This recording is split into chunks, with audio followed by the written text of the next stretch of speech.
அம்பலாங்கொடை கந்தமாவத்தை பகுதியில் இடம்பெற்ற துப்பாக்கிச்சூட்டு சம்பவத்தில் முன்னாள் கிரிக்கெட் வீரர் ஒருவர் உயிரிழந்துள்ளார். 41 வயதுடைய நபர் ஒருவரே இவ்வாறு உயிரிழந்துள்ளார். அவரது வீட்டின் முற்றத்தில் வைத்து துப்பாக்கிச்சூட்டிற்கு இலக்காகி உயிரிழந்துள்ளதாக போலீசார் தெரிவித்தனர். துப்பாக்கிதாரி தொடர்பில் எவ்வித தகவல்களும் இதுவரை வெளியாகாத நிலையில் உயிரிழந்தவரின் தலையில் சுடப்பட்டுள்ளதாக போலீசார் மேலும் தெரிவித்தனர்.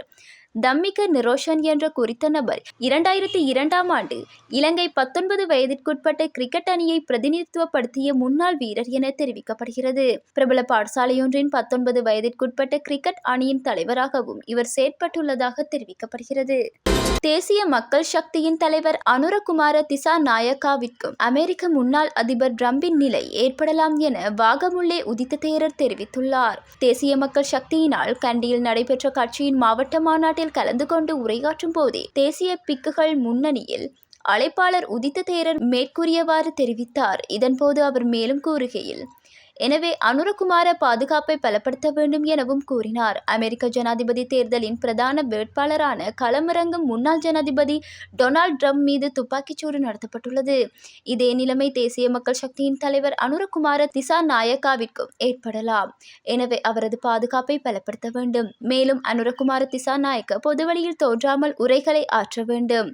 இந்த ஊழல் அரசியல்வாதிகள் அதிகாரத்திற்காக எந்த இரக்கமற்ற செயல்களையும் செய்வார்கள் என்பதால் அவரது பாதுகாப்பை பலப்படுத்த வேண்டும் என்று வாகமுல்லே உதித்த தேரர் தெரிவித்துள்ளார்.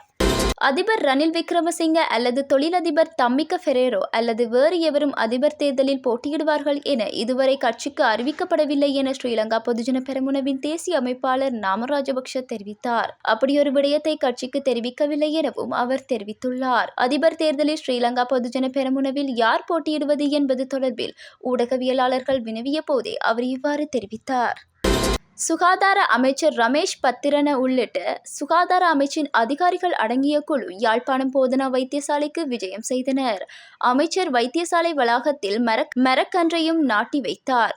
அத்தோடு விடுதிகள் சத்திர சிகிச்சை பிரிவுகளையும் பார்வையிட்டதோடு யாழ்ப்பாணம் போதனா வைத்தியசாலையின் அரும்பொருட்காட்சியகத்தையும் பார்வையிட்டார். அத்தோடு குருதி மாற்று சிகிச்சைக்கான உபகரணம் ஒன்றையும் யாழ் போதனா வைத்தியசாலைக்கு வழங்கி வைத்தார். அமைச்சரின் இந்த விஜயத்தின் போது சுகாதார அமைச்சின் செயலாளர் மஹிபால மற்றும் டாக்டர் அசேல குணவர்த்தன, பாராளுமன்ற உறுப்பினர்களான அங்கஜன் ராமநாதன், தர்மலிங்கம் சித்தார்த்தன், யாழ் போதனா வைத்தியசாலையின் பணிப்பாளர் டி சத்தியமூர்த்தி, வைத்தியசாலையின் அதிகாரிகள், பணியாளர்கள் என பலரும் கலந்து கொண்டனர்.